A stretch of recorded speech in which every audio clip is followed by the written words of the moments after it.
আপনাকে স্বাগত জানাচ্ছি স্টার প্লেতে। এই মুহূর্তে আমি রয়েছি গোয়ার একটি অভিজাত হোটেলে, যেখানে কিছুক্ষণ আগে সংবাদ সম্মেলন অনুষ্ঠিত হয়েছে এবং সেই সংবাদ সম্মেলনে বাংলাদেশ এবং ভারতের কোচ এবং ক্যাপ্টেন, যদিও দুটো সেশন আলাদা আলাদা হয়েছে। প্রথমে বাংলাদেশ দলের সেশনটা হয়েছে এবং সেখানে কোচ পিটার বাটলার এবং সেই সাথে অধিনায়ক মারিয়া মান্দা সেই সেশনটাতে উপস্থিত ছিলেন। সাংবাদিকদের নানা প্রশ্নের জবাব দিয়েছেন তারা। সেখানে তিনি বলেছেন, বিশেষ করে কোচ বলেছেন, এই ম্যাচটা আগামীকাল সন্ধ্যা 7টায় অনুষ্ঠিত হবে বাংলাদেশ সময় এবং সেটা ভারতের গোয়ার জওহরলাল নেহরু স্টেডিয়াম। সেখানে এই ম্যাচটা হবে। সেই ম্যাচটায় বাংলাদেশ যেন ভালো করে, সেই ভালো করার জন্য সকল ধরনের প্রত্যাশা তিনি ব্যক্ত করেছেন এবং তিনি তার মেয়েদের প্রতি আস্থা রেখেছেন যে তার মেয়েরা ফুটবল মাঠে নিজেদের জয়ী করে আনতে জানে। নিজেদের সর্বোচ্চটুকু দিয়ে তারা তাদের ম্যাচটা জয় করে ডাগ আউটে ফিরবে, এই প্রত্যাশাটা তিনি কিন্তু ব্যক্ত করেছেন। সেই সাথে তিনি বলেছেন ভারত দলকে হালকাভাবে নেওয়ার কিছু নেই। ভারত দল অত্যন্ত শক্তিশালী একটা দল এবং সেই দলের যে ফুটবলাররা রয়েছেন তারা কিন্তু অনেক অভিজ্ঞ। যদিও দু একজন ফুটবলার নতুন যুক্ত হয়েছেন এই দলটায়, তারপরেও তারা যথেষ্ট পরিমাণ প্রস্তুতি নিয়েছেন এবং প্রস্তুতি ম্যাচও খেলেছেন কয়েকটা।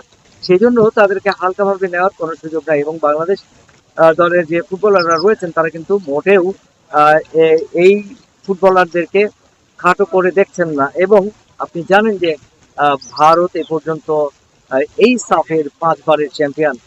তবে মাঝখানে কিছুটা সময় কিন্তু তারা এই আসরের ফাইনালে উঠতে পারেনি। সেই জায়গায় 6 বছর পর তারা ফাইনালে উঠেছে। অন্যদিকে বাংলাদেশ পর পর দুটো আসরের চ্যাম্পিয়ন এবং এইটা তাদের হ্যাটট্রিক আসর, যেখানে চ্যাম্পিয়ন হতে পারলেই তারা ছাদ খোলা বাসের একটা সম্বর্ধনা পাবে এবং সেই স্বপ্নটা কিন্তু বাংলাদেশের ফুটবলাররা দেখছেন।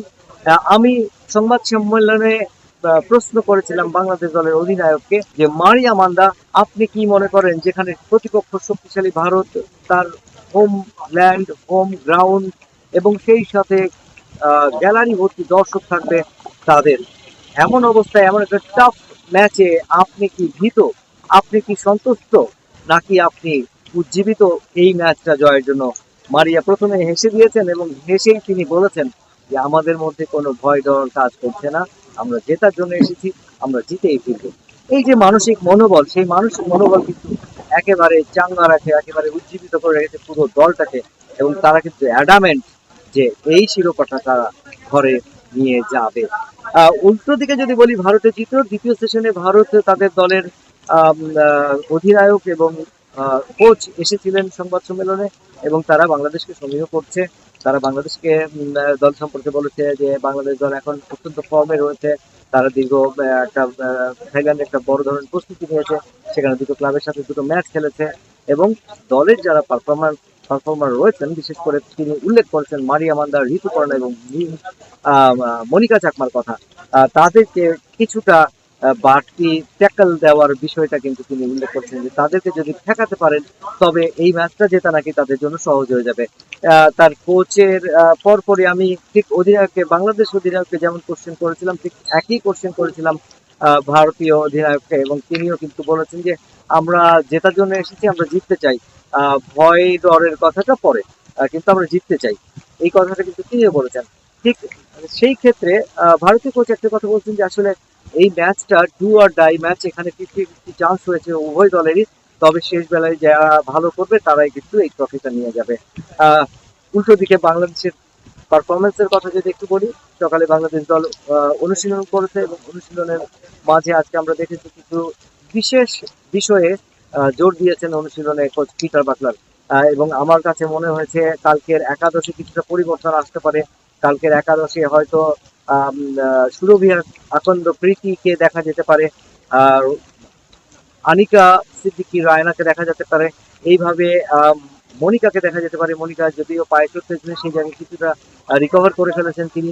মারিয়ার উপর আস্থা রাখছেন কোচ পিটার বাটলার এবং পুরো ডিফেন্স লাইনটাও সেইভাবে আজকে একটা ট্রেনিং সেশন হয়েছে, যাতে তারা ডিফেন্স লাইনটা কিভাবে মজবুত রাখবেন সে বিষয়গুলি সেখানে দেখিয়ে দিয়েছেন।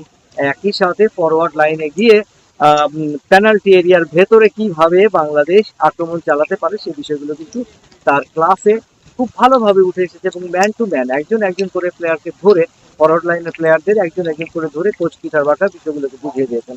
সে থেকে বোঝা যায় যে তা আজকের আহ, আজকের যে সেশনটা হয়েছে সেখানে কিন্তু পরিপূর্ণ ভারত জয়ের একটা সেশন হয়েছে, ভারতকে হারানোর একটা পরিকল্পনার সেশন হয়েছে। সেই সেশনটা নিঃসন্দেহে বাংলাদেশের জন্য, ফুটবলারদের জন্য অত্যন্ত গুরুত্বপূর্ণ, এবং এই গুরুত্বপূর্ণ সেশনটা নিশ্চয়ই মাথা রাখবে। আমরা যতটুকু জানি যে সন্ধ্যার পরে একটা থিওরি টিম মিটিং রয়েছে, সেই মিটিং এ কিছু ভিডিও অ্যানালাইসিস হতে পারে, কিছু গুরুত্বপূর্ণ আলোচনা হবে, এবং সেই আলোচনার প্রেক্ষিতে আগামীকাল মাঠে নামবে বাংলাদেশ।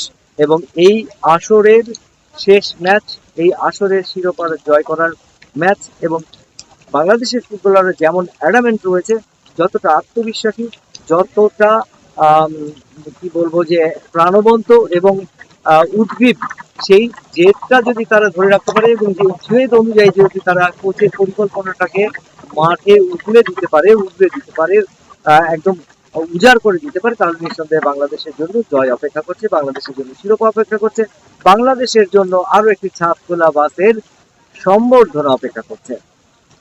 স্টার প্লেতে আপনাদের সঙ্গে ছিলাম মুশফিকুর রহমান। পরবর্তী আপডেট নিয়ে আবারও হাজির হব।